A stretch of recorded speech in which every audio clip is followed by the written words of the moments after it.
Sí, muchas gracias, señor presidente. Me excusan un poco la tardanza, pero la presidencia del Senado había convocado a un foro sobre senadores que somos candidatos a la presidencia, entonces pues estaba en ese carrerón. Como siempre, aquí uno haciendo varias cosas al mismo tiempo, que es una de nuestras realidades.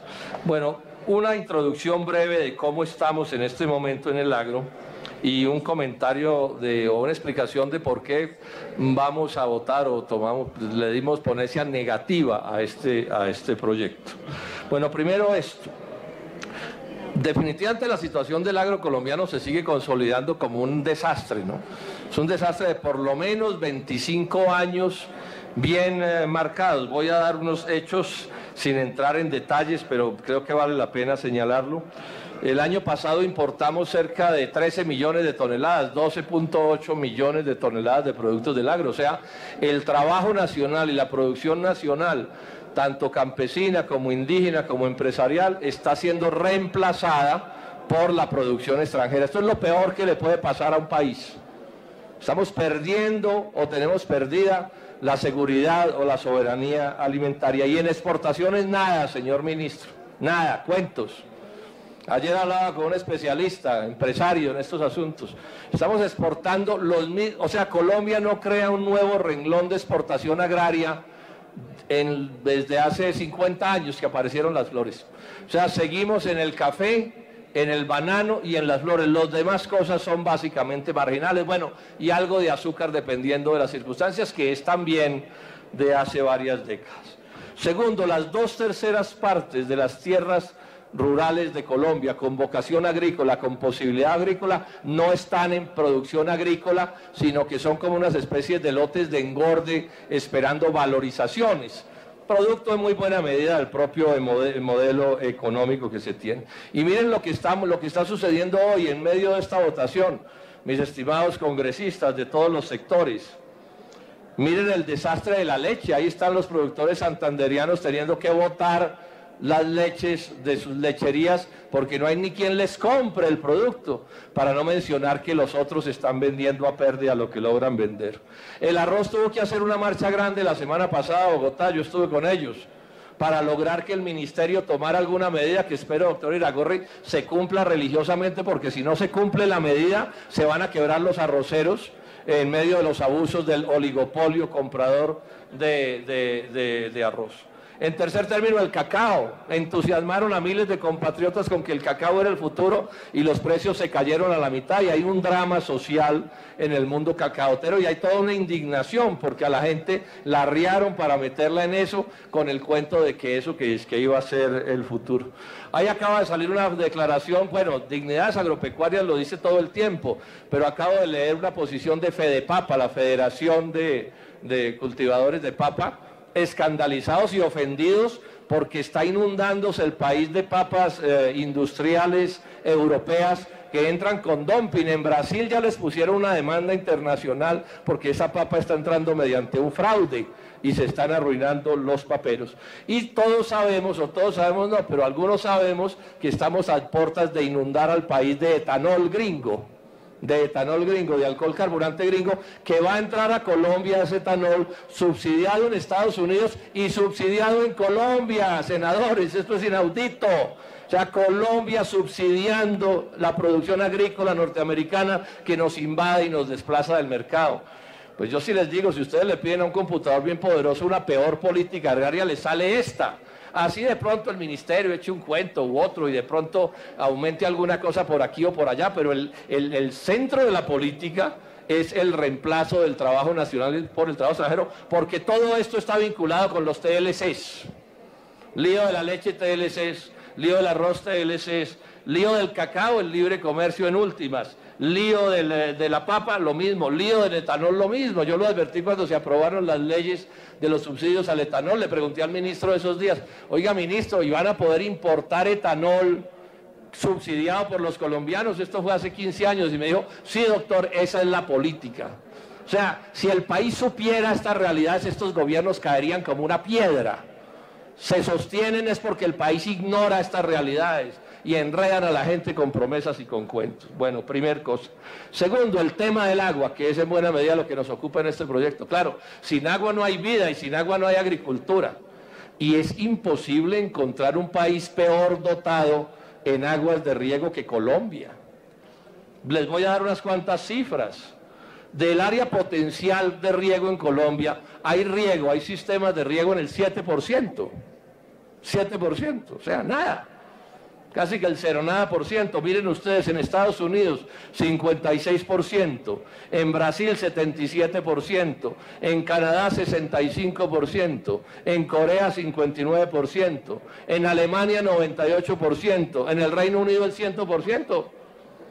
Aquí nuestros agricultores cultivan en sociedad con San Pedro, se la pasan clamando para ver si de pronto llueve o no llueve, porque a veces se quiebran porque no llueve y otras veces se quiebran porque llueve mucho. Y en ese sentido, entonces, uno en principio ve con buenos ojos un proyecto que tiene que ver con el riego. Eso, pues, digamos, es parte de mi posición, lo sabe bien la gente de los distritos de riego, de Federriego. Yo he acompañado estas exigencias por el agua y porque los costos de la electricidad sean menores y porque no los maltraten de tantas maneras, es mi posición. Pero ¿por qué digo que voy a votar en contra de este proyecto? Porque el proyecto lo que va a hacer es echarle sal a la herida a la crisis del agro. O sea, el proyecto no es un proyecto realmente para respaldar al agro. El proyecto es un proyecto para montarle negocios a ciertos intermediarios que se van a enriquecer con los sufrimientos de los colombianos por la falta de agua. Entro a detallarlo muy brevemente, a explicar unas cuantas cosas. En resumen, ¿qué es? Es una ley de privatización del riego. Una ley de privatización del riego, o sea, el riego convertido en un negocio de unos cuantos poderosos, nacionales y seguramente extranjeros. Miren ustedes cómo va a ser. El proyecto le abre camino a la privatización de los distritos de riego que hoy son del Estado y que administran los propios usuarios. Una vieja aspiración neoliberal, esto lo hemos discutido en el Tolima no sé cuántas veces, con los distritos de riego de esa región del país. Repito, primera idea, que el día de mañana Uso Coello, Uso Saldaña, el Río Recio, etcétera, todos esos distritos, el distrito de Samacá, etcétera, se vuelvan propiedad de algún privado, que por supuesto cogerá el distrito y lo pondrá a su beneficio de acuerdo con sus circunstancias, haciendo lo primero, que es subir el precio del agua, porque es convertir el agua en un negocio. Primera idea que tiene el proyecto. Que los nuevos proyectos de riego se hagan por APPs. No, eso es el colmo de la irresponsabilidad. Yo no me opongo a que haya economía privada, pero decir que se pueden montar distritos de riego en alianzas públicos-privadas es absurdo. No es posible, no funciona. Miren, hay una represa llena de agua ahí en la Sierra Nevada de Santa Marta, en el Ranchería, tienen millones de metros cúbicos de agua. ¿Y por qué no han conectado los acueductos que se deben conectar a esa represa de 9 municipios de La Guajira? ¿O por qué no han conectado las tierras de abajo de la represa para usarlas, esa agua como riego? Porque esa es una empresa multipropósito. ¿Qué dijo Corficolombiana? Yo lo expliqué aquí en un debate en el Senado. La banca de inversión dijo, no se ha podido culminar el proyecto, hay una inversión inmensa perdiéndose ahí porque esa agua está como muerta. No se ha podido terminar el proyecto, o sea, poner las redes porque no les da el cierre financiero a los particulares interesados. Señor ministro, usted esto lo sabe, no hay cierre financiero. ¿Qué es cierre financiero? Son los negocios socio. O sea, no es el agua para la gente, no es el agua para los agricultores, no, es que a un intermediario privado le monte un supertubo a quedarse con todos los asuntos. Y como no les da el cierre financiero, porque en negocios de riego es muy difícil que se den los cierres financieros, como en acueductos y otras cosas, entonces la política del Ministerio de Agricultura es que ese distrito no entra en operación, no lo terminan, y no lo van a terminar con esta ley. Y no habrá nuevos distritos de riego en Colombia con el cuento de las APP. No le echen cuentos a la gente. Este es un problema matemático. No les dan los cierres financieros a los inversionistas privados porque se pone tan costosa el agua que no hay quien pueda pagarlo. Y además la ley entonces otra forma de privatización, dice que los distritos que hoy son del sector público, del Estado colombiano, que administran los cultivadores y administran, llamémoslo así, ad honorem, sin ganancias, sino a los menores costos posibles, ahora les van a meter unos operadores privados, unos intermediarios que por supuesto van a utilizar el distrito no en beneficio de los agricultores, sino en beneficio de ellos mismos.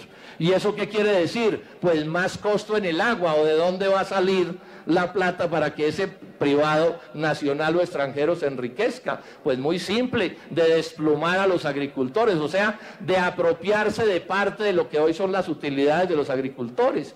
Y esto seguramente va a conducir también a que saquen a los usuarios más débiles de esos proyectos. Aquí hay un proyecto también de concentración de la tierra. Entonces yo no sé, en cualquier uso de esos, uso Saldaña, uso el que sea, ¿qué es lo que va a suceder? Que los primeros que salen con esta política de privatización, que pierden sus tierras, son los usuarios pequeños, eso se cae de su peso. El operador va a montar un negocio con el agua que incluye despojar de las tierras a los más débiles que hoy estén en esos distritos. Yo diría que entonces peor no puede ser. Ahora, que este proyecto, señores senadores y senadoras, que este proyecto, como el de la innovación, no tenga una política particular para los débiles, que la palabra campesino no aparezca en el proyecto, es que esto es increíble. O sea, van a borrar del mapa a los campesinos, tomando como primer medida no mencionarlos, decir que en Colombia no hay campesinos, decir que es lo mismo ser empresario que campesino. No, no es lo mismo. El empresario es una persona que posee un capital que lo pone a producir mediante mano de obra asalariada. Y eso no es un crimen. Y yo defiendo esa forma de economía. Pero en Colombia existen otros campesinos e indígenas que lo que son es trabajadores rurales con sus manos. En Turquía, por ejemplo, todo el agro turco es de campesinos, la economía campesina es mucho lo que puede todavía aportar, y aquí no la quieren borrar del mapa para despojarlos de las tierras también, doctor Iragorri. A mí no me echan cuento, yo estudio estas cosas. Yo sé que la política del Banco Mundial, ahí están los documentos, es que nos preparamos para los TLCs, poniendo la tierra en manos de productores, dicen ellos, más eficientes. O sea, sentencia de muerte al campesino, sentencia de muerte al indígena. Eso es lo que es. Como propietario, claro, lo van a poner en una especie de condición de siervo trabajando para los más poderosos. Yo repito, colegas del Senado, ya voy a terminar, yo no me opongo a que haya economía empresarial, no me opongo ni siquiera a que haya economía empresarial grande, como puede ser lo de los ingenios, el país conoce esto, pero yo sí reclamo que también haya, primero, pequeños empresarios, que no sean magnates, y reclamo que haya campesinos y que haya indígenas protegidos por el Estado, cuidados como pasa en todas partes. Una porción inmensa de la agricultura brasileña, que ese ejemplo en el mundo es economía familiar que llaman allá. Y aquí eso nos lo quieren condenar a muerte hasta el punto de que se prohibió usar la palabra hola. No se puede usar la palabra campesino en un proyecto de ley. Es a eso a lo que estamos asistiendo. Termino diciendo una última cosa, y esto es probablemente de lo más lamentable, y lo dije en el debate pasado del otro proyecto de ley de la innovación. Esto es una orden de los gringos, es una orden de la OCDE, de los gringos y de las grandes potencias europeas. Ahí están los documentos, no los voy a leer por razones del tiempo, pero esto es lo que nos están imponiendo.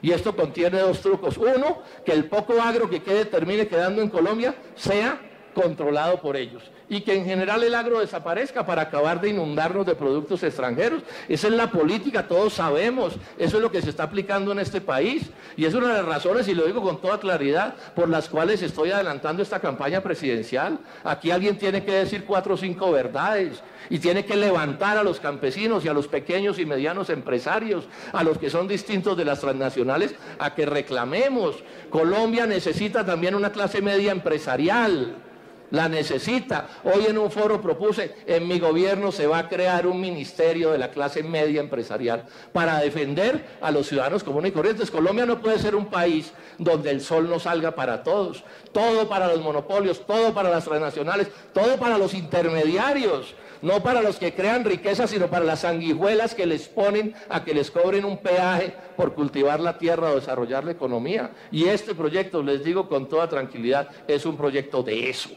absolutamente de eso. No tiene nada que ver con la retórica demagógica que Santos ha usado en 5 años diciendo que es que le preocupa la suerte de los débiles. No le preocupa la suerte de los débiles, los quiere, pero en la sartén, fritos, donde no puedan jugar el papel que podrían jugar en la economía nacional. Entonces, por esas razones, señor presidente, muchas gracias. Presentamos ponencia negativa y voy a votar negativamente este proyecto.